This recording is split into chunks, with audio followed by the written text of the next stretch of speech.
All right, so here we are with this is what, GoingNative 9? That's a great number, 9.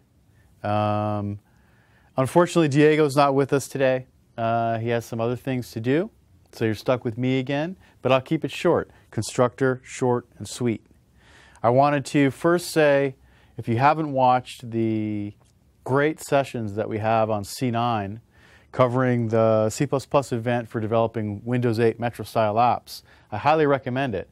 Now, I remember that epic thread we had on WRL and C++ CX. I highly recommend you watch Schroeder's WRL talk to really understand how it works and when you would use it by somebody who designed the library and implemented a lot of it. So do watch the WRL talk. But beyond any of that stuff, we really want to get C++ developers to build Metro-style applications because you're going to push the boundaries.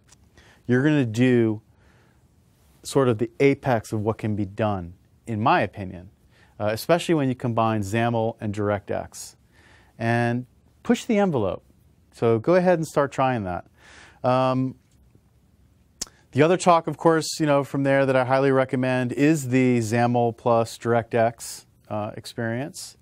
And of course, Herb Sutter's keynote. It's killer as always. I mean, it's Herb. If you haven't registered yet for C++ and Beyond, what are you waiting for? I'm going to be there with my camera. You got the 3 amigos. It's going to rock and roll. And I think you only have until the end of this month, which of course is May. By the way, this is probably shipping on the last day of May. So go ahead and register for that. And without further ado, I want to just talk a little bit about what is going to be the meat of this episode. Back at PDC 2010, my good friend Eric Meyer, I'm sure you know who he is, Mr. LINQ, Mr. RX, he promised that his team was going to make RX for native developers. So think about native LINQ, for example. And it just so happens they've done this. So RxC is finally real. And I'm going to go and have a nice conversation with the developer who implemented this, Aaron Lahman, who's a wonderful chap, very articulate, and we're going to dig in to what he did, how it works. Now, you're not going to be able to get it when this airs, but that's okay. The fact of the matter is, it's been done. Native RX is real. That's rock and roll. We'll see you at the end. All right, so we are in RX world. We're with one of the newest members of Eric Meyer's team of incredible developers and creative people. You've met Bart de Smet several times. Today, I'd like to introduce you to Aaron Lahman, who is a developer on the team working on RX and LINQ for C and C++. Nice, man. Now listen, back in PDC 2010, Eric promised that there would be an RX for C++ developers, for C developers. I need to go back and look at that, yeah. Yeah. Now, I've given him a hard time, over the years for like, where is it, dude? What's going on? Because, most of his team is managed guys and functional guys, so it's really nice to see a native dude here. Talk to us a little bit about, let's jump right into this. What is RX for C++? Let's start off maybe with LINQ for C. Like, what are you even working on? Yeah, so this started back just a couple of months ago, and Eric's like, hey, you're the native guy. What do you think of doing LINQ and C++? And I'm like, well, LINQ is a very un-C++ thing. Like, you've got the STL and the standard algorithms, all iterator-based, and it's got this nice conceptual model to it. But it's a very imperative model. It's not the kind of literalist or literate syntax that LINQ has.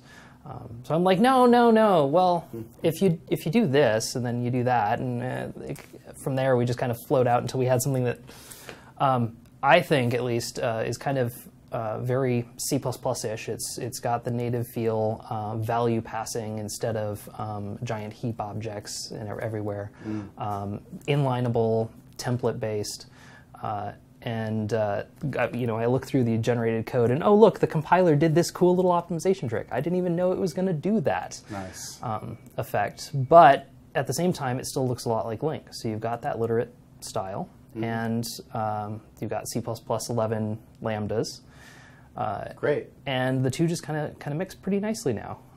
So for the C++ developers in the audience who may not know much about LINQ because obviously they don't use it, Yeah. Can you give us a little refresher on why this matters? What Okay, it is? I'll have to channel Eric for a little bit. Great. So monads. No, I'm kidding. I'm kidding. So LINQ is you look at the streaming operators. You start with just think of them as forward iterable or input iterable streams. And instead of looking at what operations you perform to produce a new container, like I might transform a vector, squaring all the elements into a new vector. Instead, you look at it as transforming the iterable container into a new iterable container. So when I say, from this vector, select, square of each element, I have now produced a new pseudo vector. In LINQ for C++, that's just a template wrapper structure that forwards back to the original. All just references, so not pointers, not pointer arithmetic, just references to the original container. It relies on the C++ programmer to do the right thing. They need to make sure their vector stays alive. And then under the covers, when you iterate this pseudo vector, it forwards back to the original vector iterators. So you still have a random access pseudo vector that you can pass back to STL algorithms, but now it has the square of each element. It takes advantage of some of the concepts that Boost pioneered with expanding the iterator categories. When I square all of the elements of the original vector, I don't have an integer anymore, like an integer stored, an integer object. I've got an integer return value. You can't bind references to that thing. Because it's a return value, like it's a temporary, it's going to go away soon. So there's some points where it stubs out to provide fake references as necessary. It's not strictly C++ standard kosher, but it's no more than the Boost guys are doing, and they kind of pioneered that great kind of concept, and it works pretty well in practice. So let me go through a couple of the... Yes. Let me just write some of the operators out. So I'm going to try to remember it. Eric had a nice talk on Channel 9 where he went through these. You've got a single element that you transform into a stream. I'm going to say everything's vectors for now. Okay. But these aren't necessarily random access. It could be a standard list. It could be a standard map, anything that's iterable. And so now I have a vector of elements. And this could be the function return. Let me capitalize it there because it's keywords. That turns a single element into a vector of a single element. You're going to say that's kind of crazy, but this will make sense later on when we start composing different LINQ operators. You've also got empty, which goes from nothing to produce a empty pseudo-vector of any element type. These are your constructors. You can also use any of the standard containers as your constructor. And we enter into the LINQ world with a single function call from on your vector. Now this thing is a pseudo-vector. It's got extra member functions. So I can call begin on it, and it's just forwards to the original iterators. Or I can, this is where the operators come in. I can now say from v select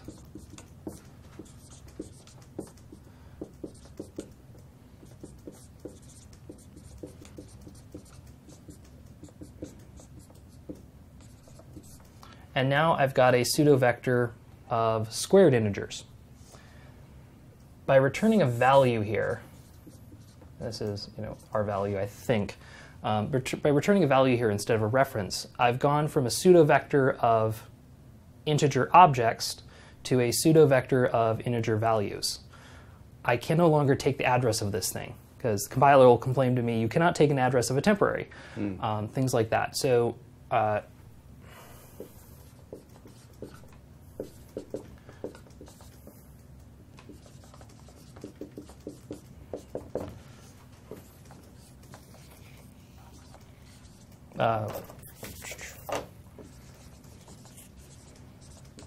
so if I try to do this, compiler complains validly. I tried to take the bind a reference to the first element of the vector dereferenced here, and it's going to go, that's not kosher. You've got a temporary value. Sorry, that gets into auto reference capture. Little intricacies of C++ language. Sorry about that. But yeah, right. if I do this, address of, and have a pointer, this is illegal. You can't take the address of and R value. Everything blows up. But so all of these little C++ intricacies flow through the C++ LINQ. So select allows us to transform a container. We might not want all the elements. So we can follow that up with a predicate that says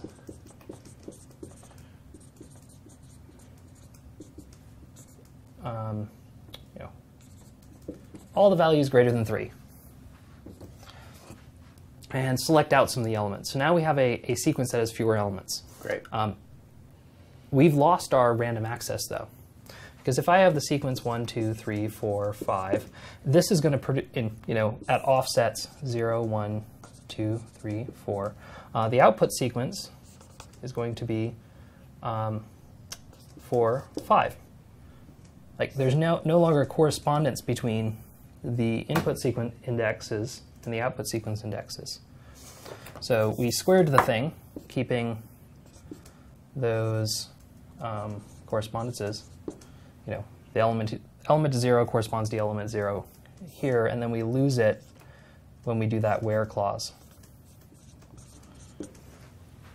So this thing degrades naturally. If you have a random access iterator, performs a filter, you're left now with a forward access iterator. It can only forward, or there's an option to go bidirectional. Little details as to the differences there. We don't need to worry about it. Details are good. But so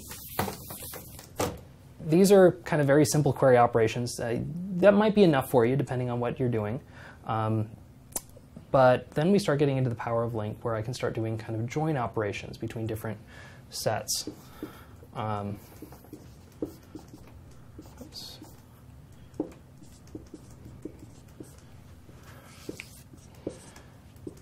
then here I can put in, some sort of key selector. I'm going to start abbreviating. I have a key selector for this, the second container, and this thing is going to be returning us something that has a type that is a vector of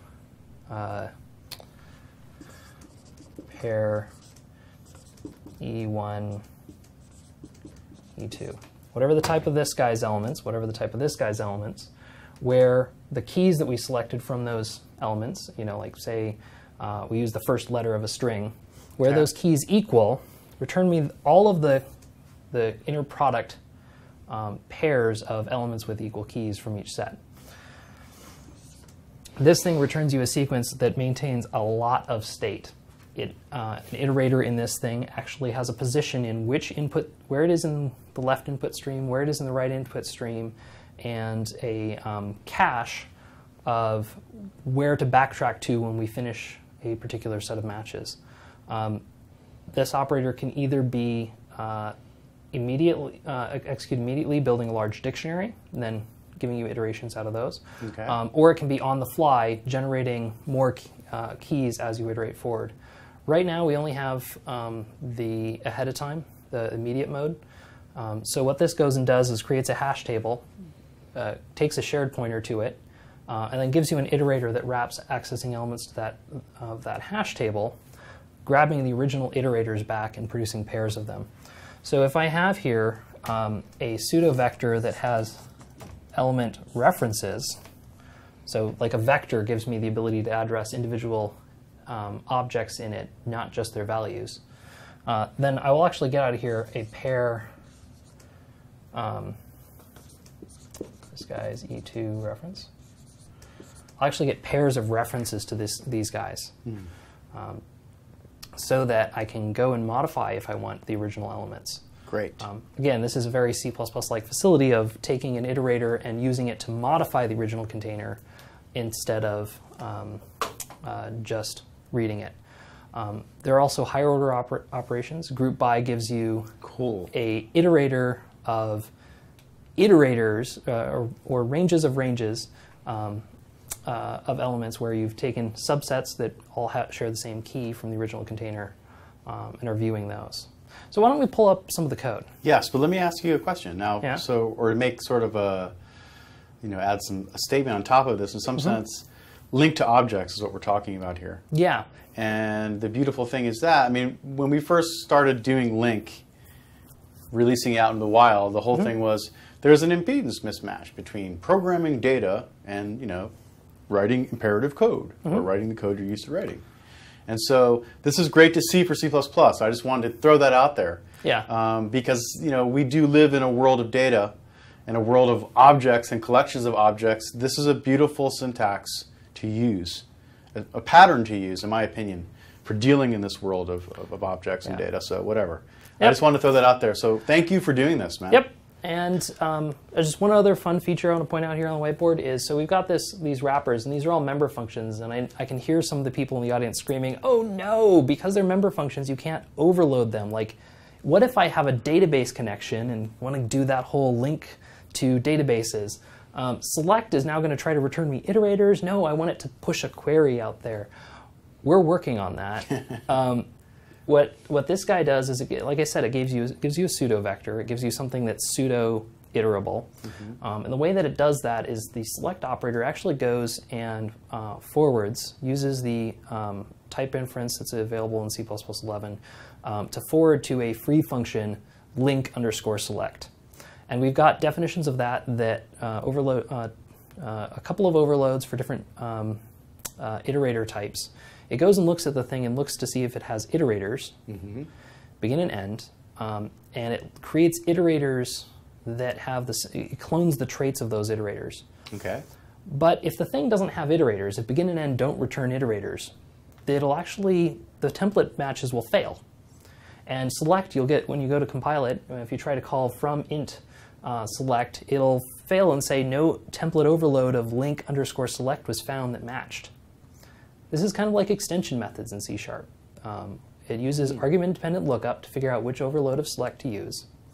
And if you have your own container type and want to define what select means for that container, all you need to do is define a function, LINQ_select, in the same namespace as your container.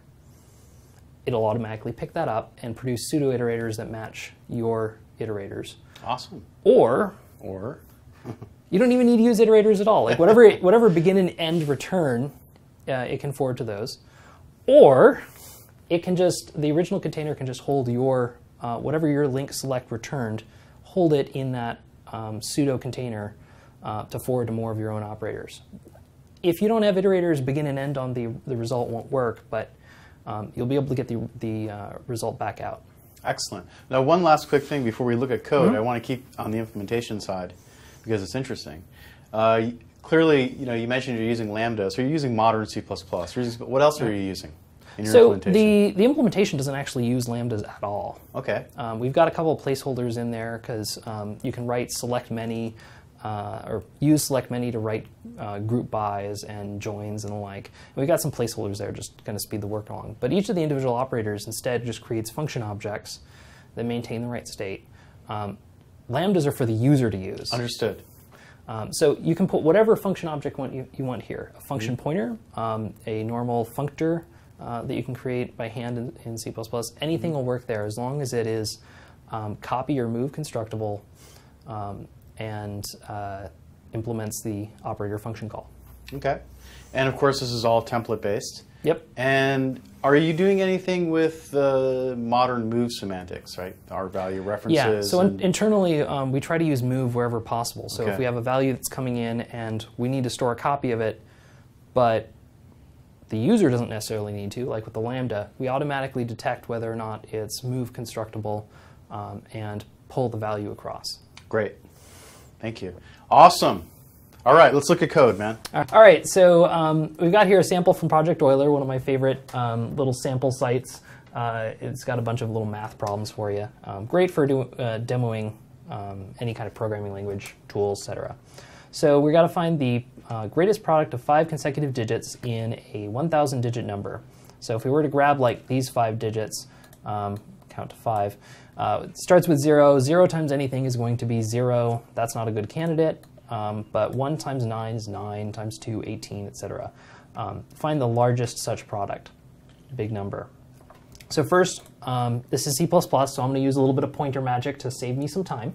So I'm going to create an int range that goes through all of the indexes where a valid 5-digit number can start. So all of the characters, and then -5 to take off the last 4 characters in null terminator. So there's my range indexes. I'm going to choose products by selecting from this range, select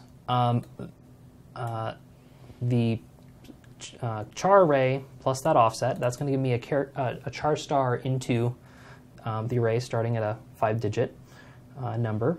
And then where taking 5 characters from that starting point, where it does not contain a 0, get rid of anything that contains zeros, just early optimization. Then select, using that same char star again, choose those 5 characters. Select for each character, we're going to convert it from a character to an integer. So by subtracting 0, ASCII, 1 is 1 index higher than 0, 2, etc.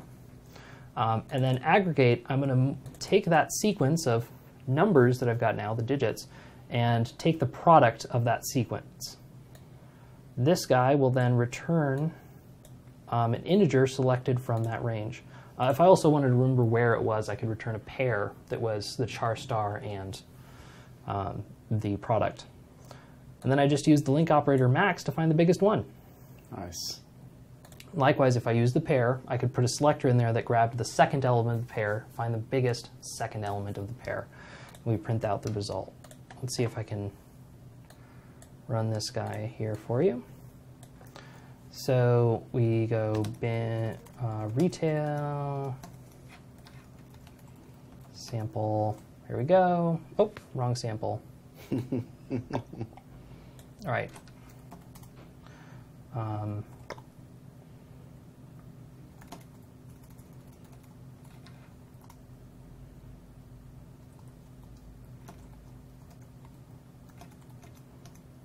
So this is actually one of our unit tests.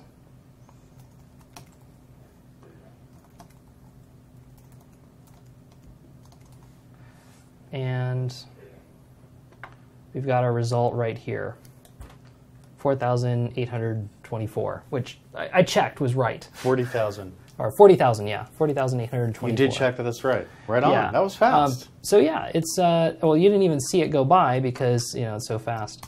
I've also got that thing running in a loop, so we can see how fast this thing is running. And it's actually making solutions. We'll get the little result out here.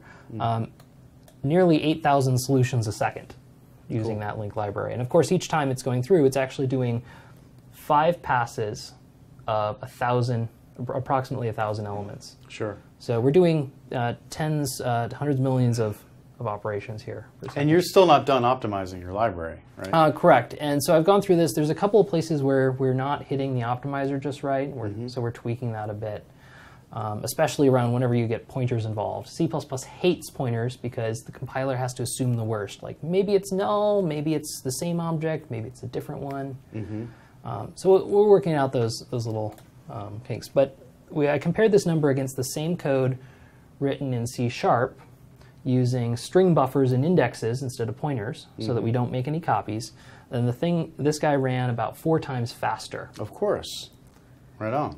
Because of course it's doing like there's all that inlining, and in C# everything is interface dispatch. Here it's optional.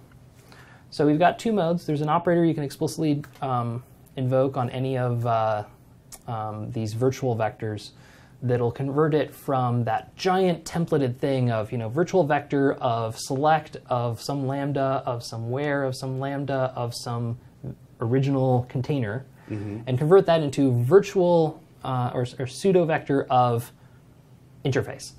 Sure.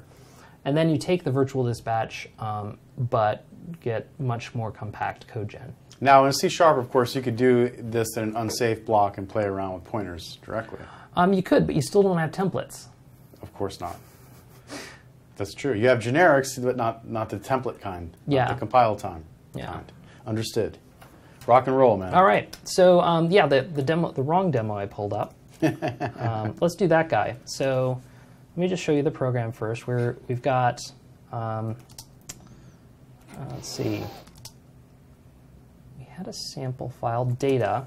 So I've got some raw results from a performance benchmark I was running on a separate project, and these are all just memory measurements, the level of concurrency that we were testing, and the eventual the time that the test took. And I went, I don't want to just deal through the raw numbers. I want to see kind of how the results in a nice table that I can make graphs of. My boss likes graphs. So you know how Eric is, right? Yeah, so, absolutely. I'm going to go pull up this program, and let's make that big for you. And again, do my from some results, select, I'm taking the data, loading it as a vector of lines. And then I'm going to select from each line, I'm going to construct an item where I pull out of that line a number of fields, the arguments to the test, the concurrency level, and the time. That way I can correlate time and concurrency level. Great. And after I do that select, I do toVector, which is my kind of like the LINQ to list. It runs the enumerable immediately, producing a new vector, a new copy of the data. I then say that my data is loaded, and this is where we get into our group by. I take the data, group by the command line arguments used to run the test. I've got 2 different command line arguments. And then for each, we go back to iterators, because it just happens to be convenient. For each group, grab the key from the group, print out some formatting data, and then within each group, group by another coordinate, and then eventually select the times out of those groups, accumulate the results, print out the average. So when we go and run this guy, we get nice tabular data we can put into Excel. The concurrency level, the mean time, and then the raw data if anyone wants to, replicate our tables, make sure all of our math adds up. So there we go. And we can see that this thing, in fact, of course, got faster the more concurrency we introduced. Awesome. Now, of course, this is compiling on VC11, so you're getting some auto-vectorization here. Oh, am I? Cool. Yes, you are. And actually, I'd love to be able to, I wish Jim Radigan was here. Oh. Because I'd like to have him see that loop and then explain exactly how he's going to go about auto-vectorizing it, because he's the one. Yeah, because we've got, and I've got accumulate called explicitly here, but our max function and accumulate function, they actually thunk down to the C++ standard library where the operation's available. Awesome. So if they've got auto-vectorization on the standard library, well, we'll just get it for free. Yeah, well, that's the beautiful thing about auto. Auto, man. Not the auto we're looking at there, but that's a beautiful auto, too. Okay. Although I do wonder sometimes about the proliferation of auto. Like, I look at that, and maybe I want to know what type it is. Anyway, well, I can tell you right here. Yeah. Let's see if we can get IntelliSense. It was doing it for me the other day. Yeah, IntelliSense is telling you this thing. Well, you can't see it right there. Right here it says LINQ driver bracket and ... There's rock and roll. This giant type name in there. I printed one out once, and after just doing 3 LINQ operations, the type name was, I think, 500 characters long. Cool. So yeah, you'll want to, if you've got really big queries, you'll want to thunk out to the interface. This is really, really great to see. The question I have to ask right now is, when can people play with this, and can they play with it? Are you going to put it out online or what? We're doing what we can. We're looking into all that, but we can't say anything right now. I understand. So we're teasing you, my friends, but the point of the matter is this is being worked on. It looks beautiful. It looks great. I mean, one of the other great things about LINQ is it's composable. Yep. That's not something we hear a lot in C++. Yeah, so we've got select many, group by, and then we've got all the fun family of functions that that fold out from that. Making monads easy, man. Thank you. Yeah. All right, so let's continue on. So I've got another thing I can show you here, which is we're also experimenting for an unrelated project, RX for C. For C. For C. Okay. And you're going to go, well, wait a minute, what's that even going to look like? And we've got a kind of a sample here right now where we're hooking it up to WMI, which is a C, which has a C-based API, and you know all of the lots of global functions and handles and nothing automatic. Okay. And you know some people use macros to do all the error handling because you don't have RAI, right? No. Can you bump up the font, please? Oh yeah, sorry. No worries. Here we go. So look, we create an application, a session, and we're going to go look at, you know, we're going to do some aggregation of thread events, right? Okay. But and this is all public API. It's if you just search on MSDN for MI session, you can find MI_session. You can find all the documentation. But we're just using that as a test, you know, a test API to hook up to validate that what we're doing makes sense. So now I missed the initial introduction because I don't know. I'm in the room. I was listening. Yeah. But why C? Why C? Did you mention that yet? Well, the people we're working with are looking for C. Understood. And we don't have to really get into that. That's not important. But the fact of the matter is, if it's C, big deal. You can still use it from C++. You can use lambdas, auto, and everything else. And I'm going to get you there because C. Why? Because C. So in C, you've got to pass all of these. All of the. Hold on. You got to pass your closures explicitly. Okay. So I've got my. Let me find it here. I've got my callback and null because I didn't need a closure. But sometimes I'm going to have to pass a closure there, and it's going to have. I'm going to pass function pointers that say how to copy it and destroy it. And it's going to get all very tedious. So I can see that you're getting anxious here. No, it's cool. So C happens to be the most widely used programming language in the world. I got a solution for you. All right. Good. We've got a C++ wrapper for it. So you don't even need to know about all that C mumbo jumbo. If you pass a lambda and it's stateless, we convert it to a function pointer. If you pass a lambda that has state, like smart pointers and so forth, we'll automatically create a closure for you, figure out the right reference the lifetime management, because of course, C++, we're using templates to generate all those callbacks. Excellent. So I've got a placeholder here. I don't have the WMI event stream, but you know I create a range of integers from 0 to 100, and I can now do where is prime, which is just a function pointer, select with a lambda, and get all that nice goodness. The only difference between LINQ for C++ and RX for C++ is instead of saying begin end, you subscribe to the observable. To the observable. Yes. And the elements from that sequence are pushed to you. Beautiful. I can't pull them with begin and end. Yeah, you don't want to do that, man. But yeah, the reason you want to do this is it gets very powerful for you can now get asynchrony by default. And you can blast over Yeah. giant streams of data using super high performance. And you don't need to get threads involved, because what do you do if you iterate forward but the elements aren't ready? You block, right? So Nice. yeah. So otherwise, it's the same thing all the way on the surface. Same API set, same member functions, and we're even looking into how to do the same kind of ADL lookup so we can get overloading. Nice. But under the covers, now this all wraps, the primary implementation wraps C instead of wrapping templates. Great.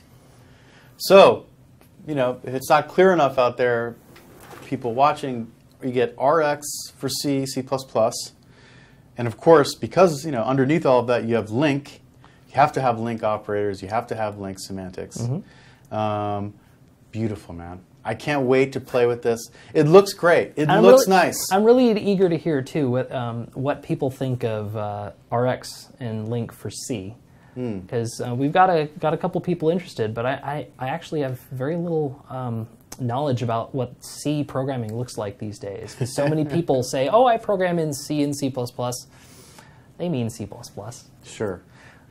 So what does that mean? What do you want in C? in a C library. Great. Well, this is Going Native. This is the show, and C is a first-class citizen. Yeah. We always pimp C++ hard because that's what Microsoft produces. Build one of the best compilers in the world for C++, and we ship a product called Visual C++, which of course you can also program in C. I don't want to go down the rabbit hole with C99 crap. But listen, all that. If you can program, but we're being conscious of that. We're being conscious of that. You're making RX for the lingua franca of native code, which is C. And so, as you said, you built a wrapper for C++ people to consume, so they don't have to go down to the C level. But if you're a C++ developer, C is not something that scares you. If it does, that's concerning. So, I don't know. I don't know if you've seen Stroustrup's Programming Principles and Practice, I think it was called, something like that. He wrote a pure C++ book. I see. Introduction to Programming. Yes, of course. No C, and the code in there is beautiful.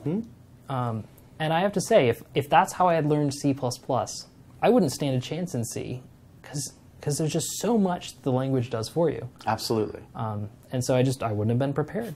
Understood. I mean, and C essentially, let's be honest, C killed assembler for the most part, and not that Like it defined processors, right?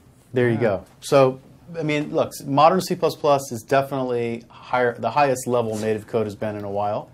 One could argue. I don't want to alienate our C friends, though. No, don't. Yeah. Well, like I was saying earlier, C is the most widely used programming language in the world, right? Embedded systems, operating system kernels. Yeah, there's a lot of C code in Windows. Most code in Windows happens to be C. I shouldn't say that. I don't know if that's the case. I know in the kernel, it's absolutely true. Yeah, because there's all those nice facilities that C++ gives you. Well, they're a little hard to work in when you don't necessarily even have memory to work with. Absolutely. So I'm going to stir this back into to the point of this conversation. What's next? Like, what are some of the things you're working on in this vein? I mean, you've already clearly gotten a lot accomplished, and that's a beautiful thing. Yeah. RX, as a whole, is very complicated. I mean, in some sense, you have iObservable, you have iQubEbservable, you have all this crazy stuff that those guys have done with duality. So how would I, you're going to have to, you get together with Bart and geek out on this and figure out what you're going to add to yours? Yeah. So we were just geeking out the other day, for instance, in C, it's a pain to write lambdas because you have to write a separate function somewhere, and the whole closure business gets to be quite painful. So we're looking at maybe, I don't know, throwing a bytecode system in there to, so that, not for all the time, but just for the stuff that's not performance critical, maybe we can write the code for you. You can have inline lambdas as strings or something. We're thinking about how C++ templates could play a part in RX for C, because the C layer is all virtual, or not virtual, but all function pointer dispatch, so indirect dispatch, non-inlineable. How we could get that integrated. How threading plays a part in RX and traditional LINQ when you do iteration versus push. How do you bridge those two? And then just what do people want to use this for? We know a lot now about how RX for JavaScript is used, and that it's been out there for a little while. But we learned a lot in the process of getting that out there. Sure. So. But look, I mean, the fact of the matter is, I mean, the beautiful thing is if you're going to build a general purpose library for, intensive asynchronous computing over streams of data, which is what RX is, it's kind of good to be able to give those people who don't know C#, who don't know JavaScript, who don't know VB.NET, etc., give them an opportunity to use it in their native language, speak their native tongue, and get the power of RX. So to me, the most beautiful thing about this is now C++ developers are part of the RX world. And they're going to actually, we're going to see boundaries being pushed. So, well, I mean, you might be. What if you're coding in on Arduino boards, right? Yeah. You can't run C# there. Really? I thought you could write the microframework stuff. Well, some of the larger ones have. They have an Arduino for C#. But your point is for embedded systems. If you're on the 8-bit Arduinos, like if you're on this embedded system, you might not have a CLR. You might not have the space for one, or it might not have been ported yet. And sure. Well, if RX for C is something you might be able to use out of the box. So we're looking to see where we might take that. Awesome. Great. Well, thank you. It's great to meet you, Aaron. Anytime. Hey, we're going to come back and talk to you. I mean, you're the native guy on Eric's team, man. That's what they keep telling me. But that's a beautiful thing. You got lots of skills. I see you on the internal aliases answering questions and dicing with people. It's beautiful, man. So we'll come back and see you. All right. Anytime. Cheers. Thanks. Rock and roll, man. RxC implemented in C. I love it. I highly recommend that you play around with it once you can get it. But most importantly, and I think the key to this episode is there really is an investment in taking some of the wonderful things that have been developed for different runtimes and different languages and to bring them into the native world in the year 2012. So rock and roll. We'll see you next month.